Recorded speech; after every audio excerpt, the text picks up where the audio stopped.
Hey, today we're talking about stub-outs. Now, what's a stub-out? Is that like when a pirate takes off his peg leg, there's a stub-out? No. It's normally a way for water in your plumbing pipes to get to your fixtures. So you'll find them whenever you have a fixture in your house, like a toilet or a sink. There's stub-outs there. And where are they? They're right next to the fixture. And they stub out of your wall. Normally, it'll be a pipe that comes out of the wall and goes into a valve. So this way you could shut this valve off to shut off your fixture if you need to work on it. Also, you can see it's a copper pipe. Now, did I redo my whole plumbing with copper? No, I did not. That's way too expensive. But the copper pipe here just goes into the wall and hooks onto a piece of wood, essentially. And that's what hooks into our plastic line. Now, why did I do that? Because PEX degrades whenever it is exposed to UV light. And as you can see, we're in a bathroom. There's a window. So there's UV light in here. And I don't want to have to be replacing this crap in like a couple years or have it explode all over my house. So that's why we got copper stub-outs. And I mean, honestly, copper stub-outs are very common. Your only other option is to do some type of other plastic thing that hooks you hook your PVC into, or sorry, excuse me, your PEX into, and it sticks out of your wall. And despite having the UV light thing, I also just don't want a piece of plastic sticking on my wall. I like copper, and people have been used to looking at copper stub-outs for years and years and years. So that's why I went that direction. Now, these things, as you can see, it goes behind the wall. So when I first started looking at these, this was my most not understood thing. How do I get them out? How do they hook in? You can't see it, so it's hard to find out. And there's not that many videos about it, so decided to make some videos. Here is, today we're going to show you how to remove those and see what's behind your wall, and then how to hook them back in. And you'll see underneath my sink vanity.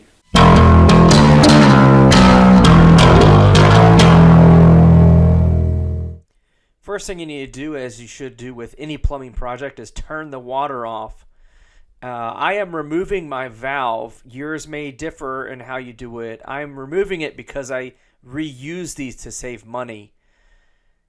Make sure you have a towel underneath to catch any water. You can also just skip straight to cutting the stub out off with a tubing cutter. And here's mine cut off. Okay. Here, I'm going to try again with my special template of getting this stuff out. So what I like to do, draw a box around what you want, drill a hole with the big drill, then I take keyhole saw, cut about 1 inch so you can put your Sawzall blade in there. Do it on both sides. Kind of sucks. It doesn't really cut. It's like cardboard. Do that going that way. I guess I didn't really need to do it on both sides, but you need to go, across and up. And what you're trying to do is cut, just cut out the whole thing. I like to kind of cut in the middle, but here, this one, as you can see, came really freaking close to here. So I'm probably going to come in here with the keyhole saw and just do that. I don't want to get near this at all with that Sawzall because it vibrates everything. And I don't want this glue or anything around it to get jostled loose because I'm just trying to do supply side, not plumbing everywhere. So be careful. Treat these like they're explosive. That's what I do. Try not to touch them. So around here, just get close with the Sawzall. Sometimes I'll just take my hand and break it off right around here just to not cause too much trauma to this thing. And that's what I'm going to do. I'm going to saw it.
now that I got this open, now is your chance to check.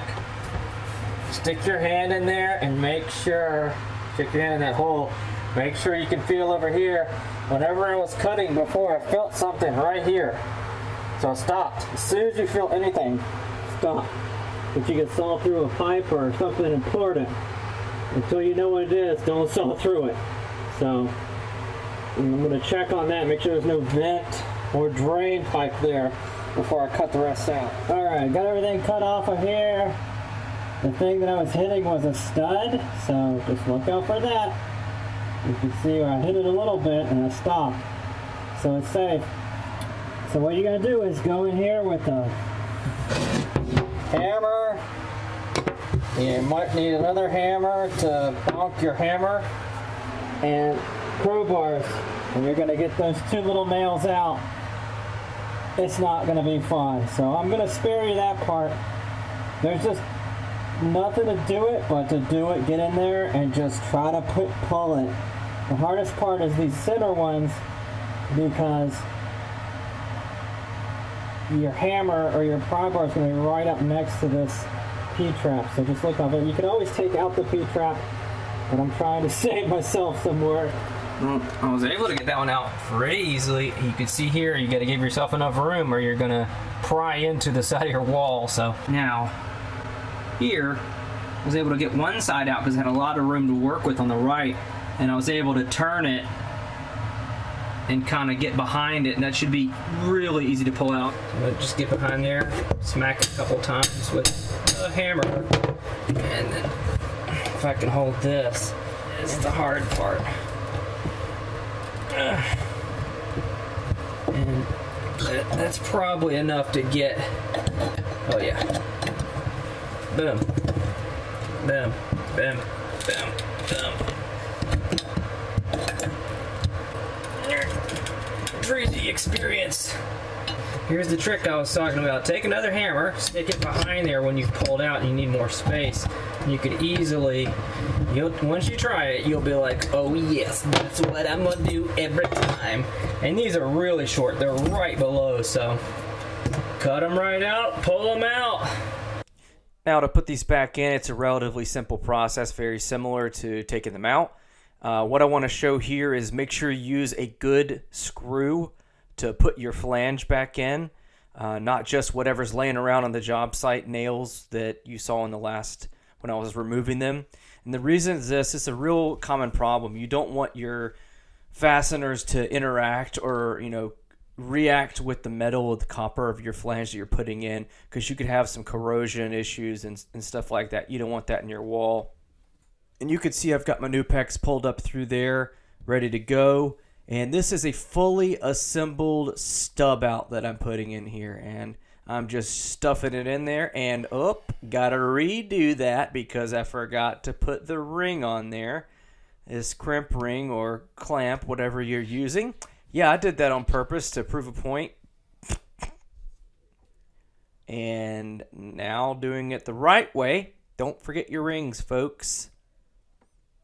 And I'll bring the audio back up here so you can hear that beautiful clicking noise.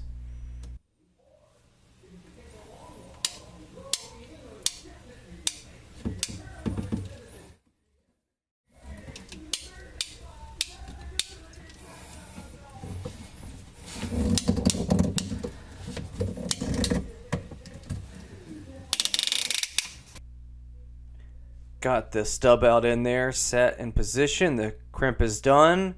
And just want to note that the crimp point for this, the clamp bands that I'm using, the stainless steel clamps, I made sure to keep those ears facing out. You want to have those be accessible if you are able to ever have to go back in. So just a note on there. Like I said before, I just used 2 coated deck screws to fasten this up.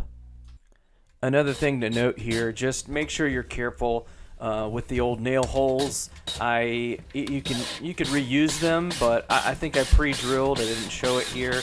Always make sure you're careful so you don't screw up your board, or you'll have to end up cutting more wall, which you don't want to do.